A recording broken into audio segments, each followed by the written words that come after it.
Hello everyone, कैसे हो आप? आई होप आप सभी अच्छे होंगे। हम लेके आ चुके हैं फिल्म एम्पर का एपिसोड नंबर 219। जैन ने पिछले एपिसोड में उस होली फ्लेम पैलेस में एंटर किया था। अब हम इस आर्क की फाइनल स्टेज में पहुंच चुके हैं और ये आखिरी पार्ट काफी बड़ा होने वाला है। अगर बात करिए पिछले एपिसोड की, तो शुरुआत में जियान की टोली फाइट करती है उन गार्ड से जो पत्थर की मूर्तियों से जिंदा हुए थे। वो इन गार्ड के मैटर को सॉल्व कर ही पाए थे। तभी रॉयल फैमिली का ग्रुप जियान के ग्रुप को अंदर जाने से रोकता है। वेल एक्चुअली बाकी के सब लोग रोक रहे थे जियान के ग्रुप को। टियांगन और टियांग होंग अंदर चले जाते हैं, तो फिर फैंक्शन पवेलियन को भी ऐसा करना पड़ता है। म्यू टियानिन अपने हेवली पैलेस के डिसाइपल्स के साथ जोले रॉयल फैमिली के लोगों से फाइट करता है। वो मौका देता है जियान, येंची, शाओई और म्यूई को अंदर जाने का। आगे चीजें काफी कॉम्प्लेक्स होती हैं। जियान के ग्रुप को मेन हॉल में पहुंचने के लिए काफी दिमाग लगाना पड़ता है। फॉर्चुनेटली सो लिटिल लॉर्ड ने जियान की मदद कर दी थी। फिर हमें होली फ्लेम का वो मेन हॉल दिखाया जाता है। यहाँ एक गोलाकार डायमंड जैसा प्लेटफॉर्म मौजूद था। इसे ढक रखा होता है साइन होली फ्लेम ने, एकदम लावा की तरह बह रही होती है। लेकिन इसी प्लेटफॉर्म में 5 छेद होते हैं, जिनमें से सबसे बड़े वाले पोर्ट होल में होती है वो इविल एंटिटी। हमें लास्ट में फैंक्शन पवेलियन का सीनियर ब्रदर यिनटोंग भी दिखाया गया था। लगता है वो उसे इविल पावर कंट्रोल कर रही है। चलो हम यहीं से एपिसोड को आगे बढ़ाते हैं। होली फ्लेम के इस मेन हॉल में अचानक से 2 शैडोज अपीयर हुई थी। ये और कोई नहीं बल्कि टियांगन और टियांग होंग होते हैं। दोनों बाव करके बोलते हैं किंग हम वापस लौट आए। हमें फाइनली स्टोरी मालूम पड़ती है कि रॉयल फैमिली के चारों हेवली किंग्स गॉरफिन के 4 एपोस्टल्स कैसे बने। अब जो प्लेटफॉर्म के ऊपर 5 पॉट होल्स दिखाई दे रहे हैं, जिनमें से 4 खाली थे। वेल एक्चुअली बात ये थी कि एक समय पे ये भी भरे होते हैं। इनमें भी होती है ब्लड डीमन ची। लेकिन कई सालों पहले जब यिनटोंग रॉयल फैमिली के इन चारों एक्सपर्ट्स को बहुत गंदी सिचुएशन में डाल देता है, जहाँ इन चारों के जान पे बात बनाई थी, तभी होली फ्लेम के इस प्लेटफॉर्म के वो 4 पॉट होल्स में से वो 4 और इन रॉयल फैमिली के चारों एक्सपर्ट्स की बॉडी से मिल जाते हैं और इस गॉरफिन के अपोस्टल्स बन जाते हैं। और तभी वो यिनटोंग को हरा पाए थे। अगर बात करिए रॉयल फैमिली इविल रेस से कब से मिली है, तो हाँ, उसकी शुरुआत तब से ही हुई थी। यानो हंस के बोलते हाँ बिग ब्रदर हम वापस लौट आए। तो एक डार्क एक्सप्रेशन के साथ बोलते अगर उस यिनटोंग ने हमें यहाँ तक पुश नहीं किया होता तो हमें ये पावर कभी नहीं मिलती। हाँ, इस तरीके से तो हमें उसका धन्यवाद भी करना चाहिए। जब वे दोनों लोग अपनी पुरानी यादों में खो रहे होते हैं, टियांगन के सर के ऊपर फ्लोट कर रहा वो ब्लैक ऑरा कहता है अगर तुम लोग अपने भूतकाल से वापस लौट आए हो तो क्या मैं जान सकता हूँ कि तैयारियां कैसी हैं। ये सुन के टियांगन अपनी दोनों हाथों को खोलता है। हम उसकी हथेली के ऊपर एक रहस्यमयी चीज को अपीयर होते हुए देखते हैं। वो कहता है लॉर्ड आपको चिंता करने की आवश्यकता नहीं है, हम सब कुछ तैयार कर चुके हैं। उस चीज को देख के वो ब्लैक इविल ऑरा बोलता है एक टेलीपोर्टेशन फॉर्मेशन और एक अरे मैप। इसके साथ वो होली फ्लेम चाहे कितनी पावरफुल हो, वो हमें जाने से रोक नहीं पाएगी। और अगर हमें होली फ्लेम को पूरी तरीके से तबाह करने का मौका मिलता है तो लगता है वो इविल एंटिटी इसके बारे में गहरी सोच में पड़ गई थी। फिर वो थोड़ी देर बाद बोलता है ऑल राइट, मैं पहले जानता हूँ कि 2nd और 4th अपोस्टल्स फैंक्शन पवेलियन के उस लड़के जियान के हाथ से अपनी जान गंवा चुके हैं। कोई बात नहीं, जैसे ही किंग रिवाइव होगा उनमें से कोई नहीं बचने वाला। ही अगर बात करिए उस लड़के की, तो उसका टैलेंट और फिजिकल बॉडी खराब नहीं है। वो हमारी इविल रेस के लिए एक अच्छा मोहरा बनेगा। वो इविल और टियांगन से बोलता है तुम दोनों शुरू करो। यान होंग और टियांगन एक दूसरे की तरफ देख के नॉड करते हैं। दोनों अपनी 3 उंगलियों को अपने माथे के ऊपर ले जाते हैं। ऐसा लगता है इनके माथे में एक गेट खुल गया हो। ऊपर फ्लोट कर रहा वो इविल और इनके शरीर के अंदर जाने लगा था। तुरंत ही दोनों की आंखें ब्लड रेड हो जाती है और इनकी और बहुत ज्यादा सिनिस्टर। वो टियांगन जिसके ऊपर उसका कंट्रोल नहीं रहा था, वो उसका चेहरा और आवाज दोनों ही ट्विस्ट हो चुके होते हैं। वो ही करके बोलता है घोस्ट फेस सोल फ्लेम, तुमने मुझे हजारों सालों से सरप्राइज करके रखा है। और अब इस किंग का बदला शुरू होता है। जैसे ही सिनिस्टर आवाज खत्म हुई होती है, फर्स्ट के साउंड के साथ उस प्लेटफॉर्म में से होली फ्लेम एरप्ट होती है। होली फ्लेम में से शुरू करके आवाज आती है हम कुछ हारे हुए कुत्ते, भले ही तुम लोग किस्मत की वजह से पिछली बार भागने में सफल रहे हो, लेकिन लगता है तभी तुम लोगों ने अपनी जगह नहीं जानी। चलो आज तुम्हें ये मौका भी नहीं मिलेगा। वो sign ghost face soul flame एक इंसानी शरीर को ले चुकी होती है। इसे ढक रखा होता है साइन होली फ्लेम ने। इस पर जवाब देने वाला वो टियांग होंग था। वो गुस्से से भरी आवाज में कहता है घोस्ट फेस सोल फ्लेम, तुम इतना घमंड क्या दिखा रहे हो, इस बार चीजें अलग होंगी। वो होली फ्लेम फिगर जिसने नीले रंग की रोब्स पहन रखी थी और जिसकी पूरी बॉडी ब्लू होती है, वो कोल्ड आवाज में कहता है यहाँ से भागने वाले वो 4 अपोस्टल्स, अब तुम लोग बस 2 ही क्यों रह गए हो। साफ तौर पे बात करी गई होती दूसरी पार्टी को चिढ़ाने के लिए। लगता है उसकी ट्रिक काम कर गई थी। टियान होंग ऐसे दांती मीचता है कि उसमें से किट किट किट की आवाजें बाहर आती हैं। वो बोलता है बेस्टर्ड। एक्चुअली बात ये थी कि उन 4 अपोस्टल्स के पास ब्लड डीमन की 4 अलग अलग पावर्स थी। पहले भी तुम्हारे दिमाग में एक सवाल आ सकता है कि अभी जियान की टोली कहाँ पे है। क्या वो इस जगह से वो 100 मीटर की दूरी पे नहीं थे?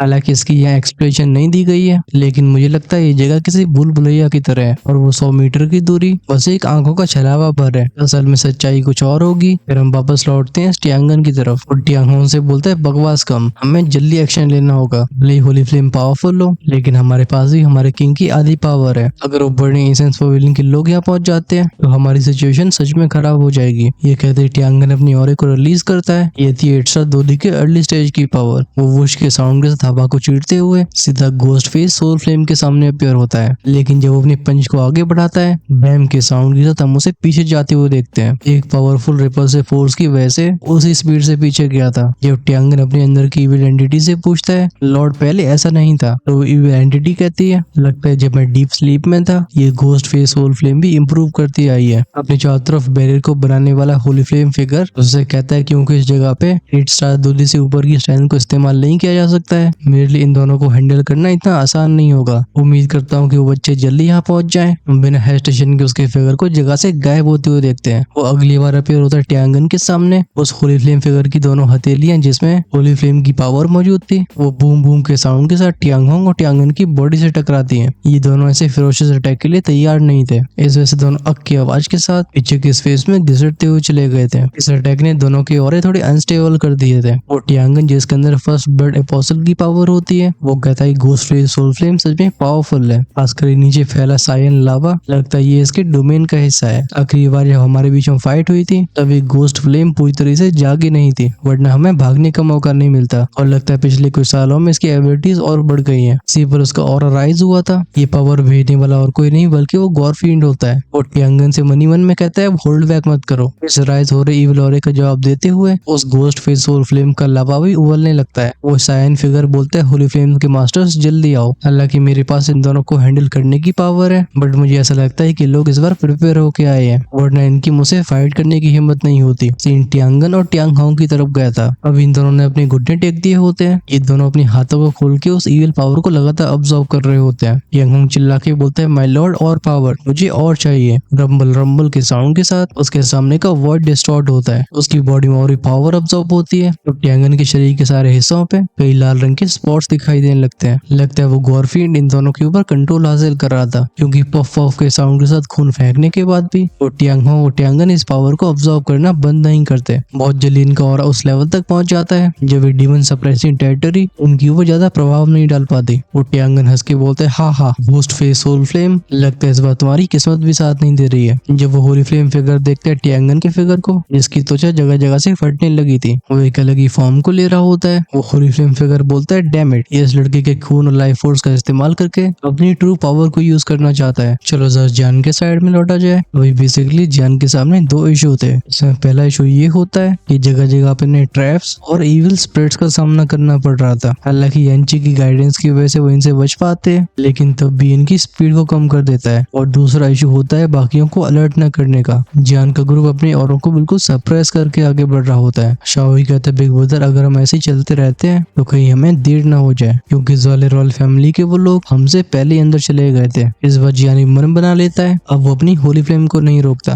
पफ के साउंड के साथ उसे होली फ्लेम सराउंड करती है और वो किसी रॉकेट की तरह आगे शूट हो जाता है। इस फ्लेम के सामने जो ब्लैक इविल एनर्जी रास्ता रोकने की कोशिश करती थी, हम उसे तुरंत ही धुएं में बदलते हुए देखते हैं। उसके पीछे म्यूइंग और बाकी के लोग थे। नजारा वापस से शिफ्ट होता है बैटलफील्ड में। टियांगन जिसके चारों तरफ ब्लैक एनर्जी का टॉर्नेडो बन गया था, जिसमें दिखाई दे रहा होता है एक बहुत बड़ा गॉरफील्ड का फिगर। ये देख के वो होली फ्लेम फिगर और परेशान हो जाता है। वो आंखें नैरो करके बोलता है डैम इट, इस गॉरफील्ड अपोस्टल ने एक्चुअली इतने पावरफुल डीमन को बुला लिया। चीजें जब इतनी डिफिकल्ट हो गई है, समय आ गया था एक कठिन निर्णय लेने का। वो अपने दोनों हाथों को मिलाता है। उस होली फ्लेम फिगर के सीने में से बाहर आता है एक सायन क्रिस्टल। इस होली फ्लेम क्रिस्टल के अपीयर होते ही नीचे फैला लावा एकदम वायलेंट हो जाता है। इस क्रिस्टल को देख के टियांगन और टियांगहोंग दोनों के एक्सप्रेशन डार्क हो गए थे। उन्हें अच्छे से पता होता है कि होली फ्लेम क्रिस्टल क्या रिप्रेजेंट करता है। इसके अंदर होती है गोस्ट फेस सोल फ्लेम की ट्रू एसेंस। भले वो नीचे फैला सायन यानी कि नीले रंग का लावा उसकी इवल पावर के ऊपर दबाव डाल पा रहा हो, लेकिन ये कोई बड़ा नुकसान नहीं करता है। लेकिन ऐसा उस होली फ्लेम क्रिस्टल के बारे में नहीं कहा जा सकता।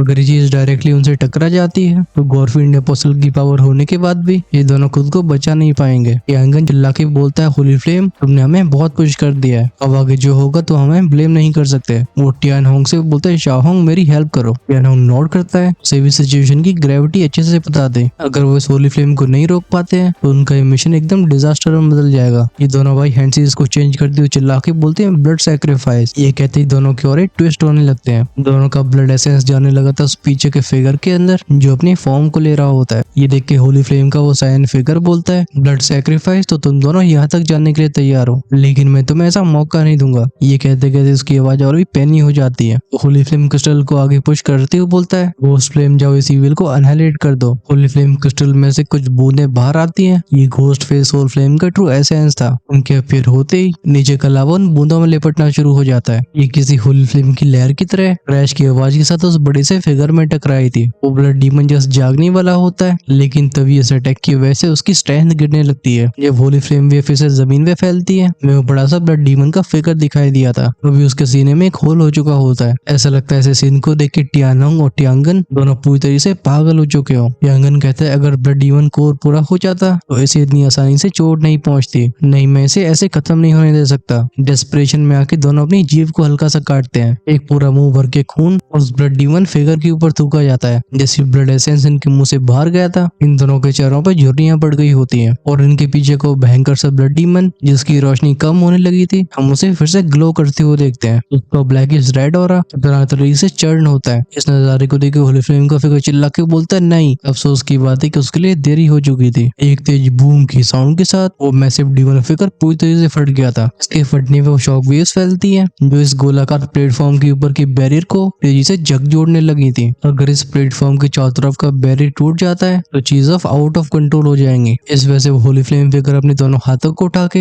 अपनी होली फ्लेम पावर को स्पेस में भेजता है। ऐसा करने पे उस सायन यानी कि नीले रंग के बैरियर के ऊपर कई मिस्टीरियस कैरेक्टर्स दिखाई देने लगते हैं। ये रूइंस उस बैरियर को भी मजबूत करते हैं जिससे शॉकवेव्स की वजह से वो टूट ना पाए। होली फ्लेम फिगर दांती मीस के बोलता है डैम, अगर मेरे अंदर वो कमजोरी नहीं होती तो इविल क्रीचर्स ऐसा कैसे कर पाते। जब वो बैरियर को स्टेबलाइज कर रहा था तभी टियांगन और टियांगहोंग अपने हाथ में तो खून की बूंदों को समन करते हैं। उनके अंदर होती है बहुत ही इविल सिनिस्टर पावर। लगता है वो अब तक इसी का इंतजार कर रहे थे। टियांगन कहता है घोस्ट फेस सोल फ्लेम, हमारा तुम्हें रोकने का कभी प्लान ही नहीं था बल्कि हमारा पर्पस। ये कहते टियांगन और टियांगहोंग उन दोनों खून की बूंदों को उस प्लेटफॉर्म के बड़े से गड्ढे के अंदर डाल देते हैं। ये देख के होली फ्लेम फिगर का चेहरा फाइनली अगली हो जाता है। अफसोस की बात थी कि उसके पास रिएक्ट करने का समय नहीं था जब वो खून की बूंदें उस पॉट होल के अंदर गई थी जो लाल रंग के धुएं से भरा होता है। सबके कानों में दो ड्रिप ड्रिप और क्रैक की आवाजें जाती हैं। फिर अचानक से उस गड्ढे में सुनाई दी थी किसी की तेज हंसने की आवाज। ये आवाज एक अलग स्तर के लालच और नफरत से भरी हुई थी। उस बड़े से क्रीचर के अंदर जो गॉर्फिन कैद होता है वो कहता है इतने सालों के बाद अब फाइनली हमारे बीच में चीजें सेटल होनी चाहिए। वो घोस्ट फेस सोल फ्लेम इस आवाज को तुरंत पहचान लेती है या लेता है। वो कहता है ब्लड डीमन समकना, तुम तो गहरी नींद में थे। वेल जब डीमन सेपरेशन टेरिटरी को बनाया गया था, होली फ्लेम के प्लेटफॉर्म में जो 5 गड्ढे हैं इनमें सील किया जाता है ब्लड डीमन और उसके 4 अपोसल्स। लेकिन जब पिछली बार ज़ोलेरॉल फैमिली के चारों हेवली किंग्स यहाँ आए, किसी कारणवश वो चारों अपोसल्स इन चारों नौजवानों को पोजेस कर पाए, लेकिन तभी वो ब्लड डीमन डीप स्लीप में होता है। ऑफ कोर्स ये होती है उसकी आधी पावर, क्योंकि आधा हिस्सा पहले ही एस्केप कर चुका होता है। चलो हम अगली चीज शॉर्ट में समझते हैं। जैसे जल्दी से जियान की एंट्री हो। जब ये ब्लड डीमन जागता है तो घोस्ट फेस सोल फ्लेम का फिगर अपनी पूरी पावर का इस्तेमाल करने लगता है। वो सायन होली फ्लेम और गॉर्फिन की इविल एनर्जी में कई क्लैश होती है। एक दूसरे के अटैक्स को कैंसिल करने के बाद वो ब्लड डीमन पूछता है घोस्ट फेस सोल फ्लेम, तुम होली फ्लेम की बस एक स्पिरिट हो, तुम्हारा इंसानों से कोई जुड़ाव नहीं है, तब भी तुम उन्हें इस हद तक प्रोटेक्ट करना चाहती हो। एट द एंड तुम्हारी होली फ्लेम किसी और के हाथ में आएगी और ऐसा होने पे तुम्हारा वजूद मिट जाएगा। क्यों इस तरीके से मिटने की वजह तो हमारे क्लैन को ज्वाइन कर लो। लेकिन इससे पहले ब्लड डीमन और कुछ बोल पाता, वो सायन फ्लेम फिगर बोलता है ब्लड डीमन तुम सही कह रहे हो, मैं बस होली फ्लेम का एक स्पिरिट हूँ। Eventually ghost face soul flame अपने नए मालिक को ढूंढ लेगी, लेकिन मैं इसका गार्डियन हूँ और जब तक इसका नया मास्टर नहीं मिल जाता मैं इस होली फ्लेम को जरूर सुरक्षित से रखूंगा। इस तरीके से दोनों पार्टीज के बीच में बातचीत की और वजह नहीं रह जाती। उस डार्क एनर्जी के गड्ढे में से हमें दिखाई देता है कि इविल फिगर जो एक ही फ्लैश में ऊपर अपीयर होता है। इसके अपीयर होते ही टियांगन और टियांगहोंग दोनों अपनी घुटने टेक देते हैं। हम आगे की बकवास को स्किप करके पहुंचते हैं फाइट में। सबसे पहले हमला उस होली फ्लेम के फिगर ने किया था। अटैक का नाम होता है हैंड ऑफ घोस्ट फ्लेम। उसकी हथेली के आगे बढ़ने के साथ साथ उसके पीछे से कई 100 मीटर का फ्लेम हैंड बाहर आता है। ये पूरी तरीके से नीली फ्लेम से बना हुआ था। इसमें चमक रहे होते हैं सायन रून्स और बहुत ज्यादा पेचीदा पैटर्न्स। ब्लड डीमन के पीछे जा चुके टियांगन और टियांगहोंग इस अटैक के सामने एकदम ट्रेम्बल हो गए थे। उन्हें समझ में आता है कि होली फ्लेम ने अब तक अपनी रियल पावर यूज नहीं करी थी। दूसरी तरफ इस अटैक को देख के वो गॉर्फिन हम्प करके यूज करता है अपनी गॉर्फिन गोल्ड ची को। कुछ वू की आवाजों के साथ उसकी बॉडी में से अब जो ऑरा इरप्ट हुआ था वो बस खून ही नहीं बल्कि उसमें कुछ सुनहरी रोशनी भी मौजूद होती है। ये ऑरा सीधा बूम के साउंड के साथ उस होली फ्लेम के हाथ से टकरा गया था। पॉइंट ऑफ कॉन्टेक्ट से कई स्पेस क्रैक्स फैलते हैं। अच्छी बात है कि इस प्लेटफॉर्म का जो बैरियर था वो इन रिपल्स को संभाल पाता है। जब उस गॉरफिन के पैरों से ब्लड डीमन ची फैलनी शुरू होती है, ये उस नीले रंग के लावा से टकराती है। दोनों ऊर्जा एक दूसरे को डिवावर करने की कोशिश कर रही थी। वो घोस्ट फेस सोल फ्लेम का फिगर बोलता है, गॉरफिन अभी तुम्हारे पास बस आधी स्ट्रेंथ है, हालांकि मैं भी इंजर्ड हूँ, तभी तुम्हारे यहाँ से निकल नहीं पाओगे। वो अपने दोनों हाथों को मिला के बोलता है होली फ्लेम डोमेन। जब फ्लेम फिगर ने अपने हाथ खोले थे, उनके चारों तरफ का नजारा बदल जाता है। वातावरण में से ड्रास्टिक ट्रांसफॉर्मेशन को देख के वो टियांगोंग बोलता है, बिग ब्रदर हम कहाँ पे आ गए। वो फील करता है कि जगह उसे सांस लेने की भी आजादी नहीं दे रही। इन दोनों के आगे खड़ा वो गॉरफिन बोलता है, ये एक सेल्फ कंटेन्ड डोमेन है। इस होली फ्लेम स्पेस के अंदर ही होली फ्लेम और भी पावरफुल हो जाती है। वो घोस्ट फेस सोल फ्लेम का फिगर बोलता है, ब्लड फिन सप्रेस होने के लिए तैयार हो जाओ। ये सुन के वो ब्लड डीमन अपने सिर को हिलाता है। वो बोलता है, मेरे ऊपर होली फ्लेम स्पेस का इस्तेमाल करना ये इम्प्रेसिव है, लेकिन ये मुझे रोक नहीं पाएगा। ये कहते उसके शरीर के अंदर से कुछ बैंग बैंग बैंग की आवाज सुनाई देने लगी थी। अचानक से उस गॉरफिन का सीना फटता है और उसमें से एक बच्चा निकला था। हालांकि बच्चा काफी क्यूट सा दिख रहा होता है, बस इसकी वो दोनों आंखें पूरी तरीके से लाल थी।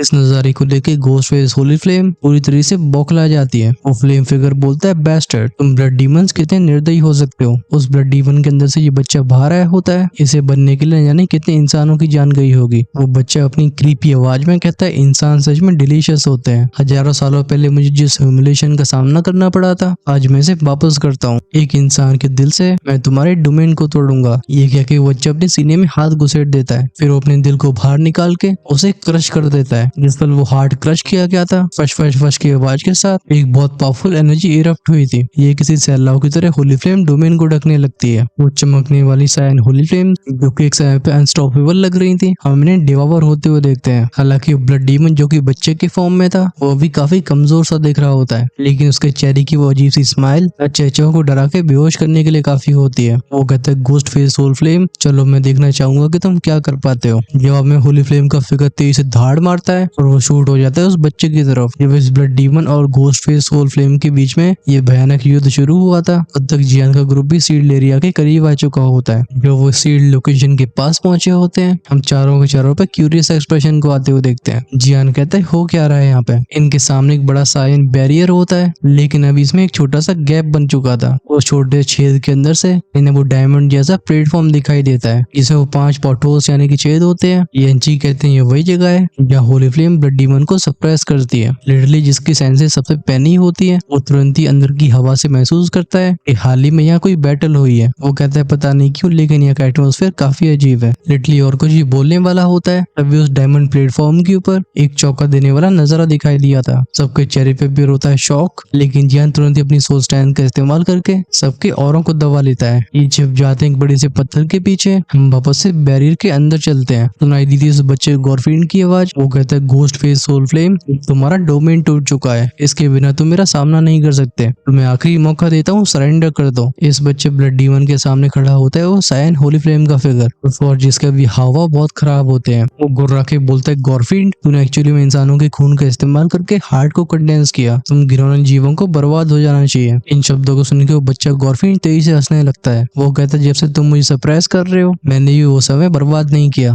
मैं समझ चुका था कि तुम्हारी होली फ्लेम डोमेन का बस यही तोड़ है। इंसानों के ब्लड एसेंस का इस्तेमाल करके हार्ट कंडेंस करना, ये तुम्हारी पावर का नेमेसिस है। तभी पीछे से वो टियांगन जो कि फर्स्ट ब्लड अपोस्टल की पावर को रखता था, वो सिर को झुका के बोलता है, किंग, हमें इसे जल्दी खत्म करना होगा। फैंक्शन पवेलियन के पावरफुल एक्सपर्ट्स यहाँ पहुंचने वाले होंगे। उनके पास 3 होली फ्लेम्स हैं। वो बच्चा ब्लड डीमन बोलता है, 3 होली फ्लेम्स। उसकी आंखें एकदम कोल्ड हो जाती है। वो जानता था कि भले स्पेस में 8 दूरी से ऊपर की स्ट्रेंथ इस्तेमाल ना करी जा सके, तभी 4 होली फ्लेम्स उसे पूरी तरह से तबाह कर सकती है। उसकी वो सफेद हथेली उठती है, जिसमें से रिलीज होने लगती है ब्लड इविल पावर। इस पावर के अपीयर होते ही स्पेस भी कांपने लगता है। जब उस बड़े से पत्थर के पीछे छिपा हुआ जियान इस एनर्जी को देखता है, वो इसे तुरंत ही पहचान जाता है। जियान बोलते हैं, ब्लड डीमन गोल्डन एनर्जी, इसके पास पीक दोदी को भी खत्म करने की पावर है। चाओ जानता था कि होली फ्लेम जियान के लिए कितनी जरूरी है। वो पूछता है, बिग ब्रदर, क्या हम आगे बढ़े। जियान अपने सिर को हिलाता है। वो इतनी जल्दी म्यूइंग और येंची को खतरे में नहीं डाल सकता था। स्पेशली उसकी नजरें जाती येंची के ऊपर। येंची से जियान को कुछ बहुत अनयूजुअल फील हो रहा था। ये अजीब सी सेंसेशन आ रही होती उस होली फ्लेम सीड से, जो जियान के सी ऑफ कॉन्शियसनेस के अंदर था। अभी येंची की बॉय भी जकड़ी होती है। वो कहते हैं, गॉरफिन, मैंने एक्सपेक्ट नहीं किया था कि ऐसे मेथड का भी इस्तेमाल करेंगे। ये अपनी क्रूअल कल्टीवेशन मेथड्स के लिए जाने जाते हैं। ये इंसानों का खून पी के ये अपनी स्ट्रेंथ और अपनी जवानी को वापस हासिल कर सकते हैं। और जैसा रूप इस ब्लड डीमन ने लिया है,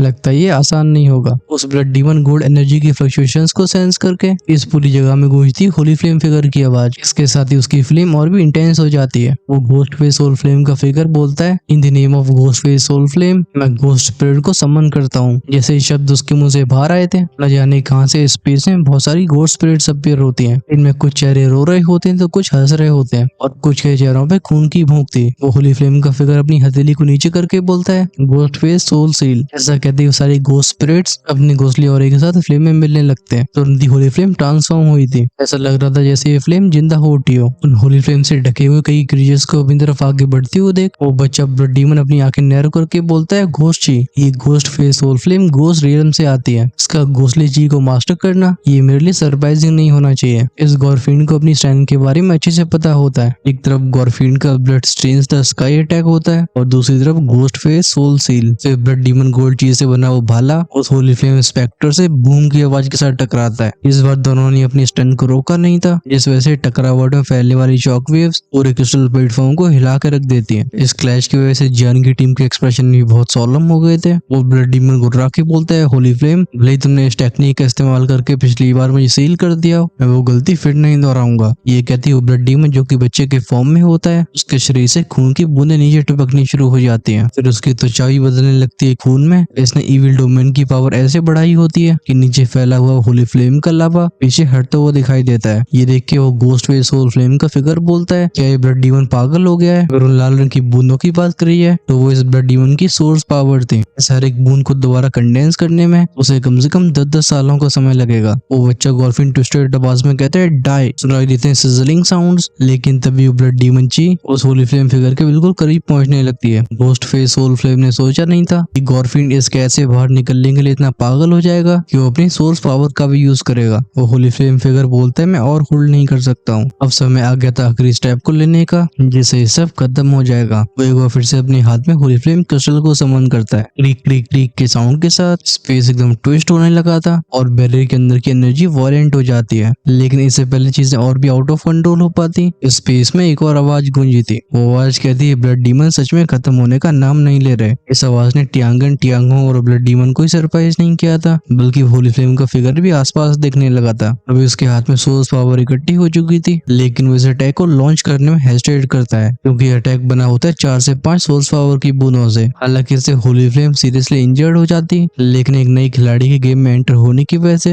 अब चीजें इतनी सिंपल नहीं रही हैं। फाइनली इस छोटे से गैप में से हम जियान के फिगर को अंदर आते हुए देखते हैं। उसे ढक रखा होता है खाकी होली फ्लेम ने। वो ब्लड डीमन जो कि एक बच्चे के फॉर्म में था, जियान की स्ट्रेंथ को सेंस करके कहता है, ये तो छोटा सा बच्चा है। तभी उसके पीछे से टियानहोंग दांती मीस के बोलता है, लॉर्ड, इसी लड़के ने सेकंड और फोर्थ ब्रदर की जान ली है। वो बच्चा ब्लड डीमन जियान को ध्यान से देखता है। फाइनली उसे कुछ रियलाइज हुआ था। वो कहता है, इस बच्चे का ऑरा ये वही ऑरा है जिसने डेजर्ट माउंटेन रेंज में मेरे लेफ्ट हैंड बॉय की जान ली थी। खैर, जब इस साइड मंत्रणा चल रही होती है, जियान सपोर्ट करने पहुंचता है घोस्ट फ्लेम को। वो पूछता है, सीनियर, क्या आप ठीक हो? वो घोस्ट फेस सोल फ्लेम का फिगर हल्का नॉड करके बोलता है, तो ये है होली फ्लेम का मास्टर। हालांकि जियान की स्ट्रेंथ उसके सामने कुछ खास नहीं थी, लेकिन एक और होली फ्लेम की मौजूदगी एक नई उम्मीद के बराबर थी। इसी पर सोल ईटर लॉर्ड की आवाज जियान के दिमाग में गूंजती है। वो कहते हैं, लड़के, ये मत कहना कि मैंने तुझे चेतावनी नहीं दी। भले इस गॉरफिन के पास अपनी आधी स्ट्रेंथ हो, तब भी तेरे लिए इसे हैंडल करना आसान नहीं होने वाला। जियान सोल ईटर लॉर्ड से मेंटली बोलता है, सीनियर, आप इसकी चिंता मत करो, मुझे अच्छे से पता है कि मैं क्या कर रहा हूँ। इससे पहले वो और कुछ बोल पाता, दूसरी तरफ ब्लड डीमन टियांगन और टियांगहोंग को जियान के ऊपर हमला करने के लिए बोल देता है। सुनाई देती है तो वूश वूश की आवाजें। टियांगन और टियांगहोंग जियान के ऊपर हमला करने से बिल्कुल हेजिटेट नहीं करते, लेकिन जब इन दोनों को लग रहा होता है कि वो जियान के ऊपर दो तरफ से हमला कर सकते हैं, टियांगहोंग के सामने एक और फिगर अपीयर हुई थी। ये और कोई नहीं बल्कि म्यूइंग होती है। अभी पत्थर के पीछे येंची बस अपने हाथ को आगे करके रह गए थे। इस लड़की ने युद्ध के मैदान में कूदने से पहले एक बार नहीं सोचा। म्यूइंग को देख के जियान कहता है, यिंग, क्या कर रही हो ये? म्यूइंग कहती है, मैं तुम्हें अकेले फाइट करने नहीं दे सकती। तभी जियान के सामने टियांगन अपीयर होता है। रिफ्लेक्सिवली जियान अपनी लात घुमा देता है। उस टियांगन ने सोचा नहीं था कि जियान की रिएक्शन स्पीड ऐसी होगी। इससे पहले उसकी हथेली जियान की छाती पे लग पाती, जियान की लात उसके रिब्स में टकराती है। बैम साउंड के साथ वो दूर चला गया था। जियान शूट हो जाता है उस टियांगहोंग की तरफ। वो म्यूइंग से बोलता है, यिंग, वापस जाओ, सीनियर यांची को भी तुम्हारी जरूरत है, चिंता मत करो, इनमें से कोई बच नहीं पाएगा। हालांकि म्यूइंग इसका विरोध करने वाली थी, लेकिन जियान कोल्ड आवाज में कहता है, जाओ पीछे। एट द एंड म्यूइंग की बात माननी पड़ी थी। एक ये फ्लैश में उसे बैरियर से बाहर जाते हुए देखते हैं। जियान खुद से बोलता है, मुझे जल्दी फिनिश करना होगा। उससे बोल के जियान अपनी आंखें ऊपर ही करता है, तभी उसे दिखाई देता है टियांगहोंग का फिगर। ये बंदा किसी तोप बंदूक की गोली की तरह आगे बढ़ रहा होता है। वो चिल्ला के बोलते हैं जियान डाई। लगता है इस चीज का ही उसे इंतजार था। जियान कहता है परफेक्ट टाइमिंग। इसी पल उसने अपनी आंखें बंद कर ली थी। ऐसा लगता है वो इस अटैक को डॉज न करना चाहता हो। इस नजारे को देख के वो टियानोंग खुश हो गया था। नेक्स्ट मोमेंट में वूश की आवाज सुनाई देती है। जब उसे लग रहा था कि उसका अटैक लैंड करेगा, वो जियान की बॉडी के आर पार हो गया था। उसे पीछे मुड़ के एक सिल्वरी फिगर दिखाई दिया था जो हवा में गायब हो जाता है। न जाने क्यों इस मोमेंट पे उस टियानोंग का दिल ठंडा पड़ गया था। उसके कानों में जाती है उसकी भाई टियांगन की आवाज, जो भी स्थिर हो पाया था। टियांगन चिल्ला के बोलता है शाओहोंग हटो जल्दी। बट इसी इंस्टेंट पे जियान की आंखें खुली थी। उसकी आंखें पूरी तरह से सफेद हो चुकी होती हैं। उसके शरीर से एक टेरिफाइंग सोल फोर्स निकलती है। ये थी सोल टेक्निक नेदरवर्ल्ड शॉक। और टियानोंग बस बोल पाता है नॉट गुड। तभी वो सोल अटैक उसके शरीर से होते हुए उस तरफ चला गया था। एक पल के युद्ध का मैदान शांत पड़ जाता है और हम उस टियांगोंग के चेहरे पे हॉरर को देख सकते हैं। वो मदद मांगने के लिए अपने हाथ को धीरे से टियांगन की तरफ बढ़ाता है, लेकिन तभी एक तेज बूम की आवाज के साथ उसका शरीर विस्फोट हो गया था। इस सोल टेक्निक ने बस उसकी बॉडी को डिस्ट्रॉय नहीं किया था, बल्कि उसकी सोल को भी पूरी तरह से तबाह कर दिया होता है। उस टियांगन ने पूरे सीन को अपनी आंखों से विटनेस किया था। अचानक से आग की आवाज के साथ वो खून फेंकता है। लगता है जो हुआ उसका शौक उसे झेला नहीं जा रहा। फिर वो रोर करके बोलता है damn it damn it damn it. वो तुरंत ही जान की तरफ शूट होने वाला था। तभी उसके सामने फ्लेम मेटेरियलाइज होती है। ये फ्लेम ट्रांसफॉर्म हो गई थी लिटरली के फिगर में। अब होने वाली होती है इन दोनों के बीच में फाइट। लेकिन चलो मुझे नेक्स्ट एपिसोड से कंटिन्यू करते हैं, क्योंकि मुझे लगता है इस पार्ट का बिल्कुल सही एंड है। अगर मैं फोर्सफुली चीजों को और आगे बढ़ाता हूँ तो मैं फालतू में उस फाइट को बीच में ही छोड़ना होगा। वैसे ही बैटल अभी शुरू ही हुई है, इसमें कई ट्विस्ट और टर्न्स आने बाकी है। ये चेंजेस ऐसे होंगे जिससे आपका भी दिमाग हिलने वाला है। सो या हम नेक्स्ट एपिसोड में इस फाइट को कंटिन्यू करते हैं। आई होप आपने चैनल को सब्सक्राइब कर लिया होगा, क्योंकि अगर ऐसा नहीं है तो हो सकता है कि नेक्स्ट पार्ट आपसे मिस हो जाए। फ्यूचर में आने वाला और भी ऑसम कंटेंट हमारे चैनल की मेंबरशिप लगातार ऊपर ने। अगर आपसे नेक्स्ट एपिसोड का वेट नहीं होता तो डेफिनेटली आप इसे ज्वाइन कर सकते हो। वहीं पर अगर आप 2 या 3 एपिसोड हमेशा आगे रहना चाहते हो तो अपग्रेड कर सकते हो इमॉर्टल एम्पर या उससे ऊपर। ज्वाइन का ऑप्शन आपको सब्सक्राइब के साइड में और चैनल की होम पेज पे मिलेगा, लेकिन उसे चेकआउट करने से पहले कमेंट्स में लिख के बताओ कि ये एक्सप्लेनेशन आपको कैसी लगी है। हालांकि इस पूरे एपिसोड को बनाने के लिए तुम्हारे भाई को बहुत सारी तोड़ फोड़ करनी पड़ी और certain चीजें इतनी घटिया तरीके से लिखी थी कि इन फाइटिंग सीन्स में बिल्कुल मजा नहीं आ रहा था। वो बेसिकली अटैक्स के बीच में लंबी लंबी बातें घुसेड़ दे रहा था, विच वॉज रियली अनोइंग। खैर चलो मैं अपनी बड़ा से निकालता हूँ। मैं लेता हूँ आपसे विदाई। Until then stay safe.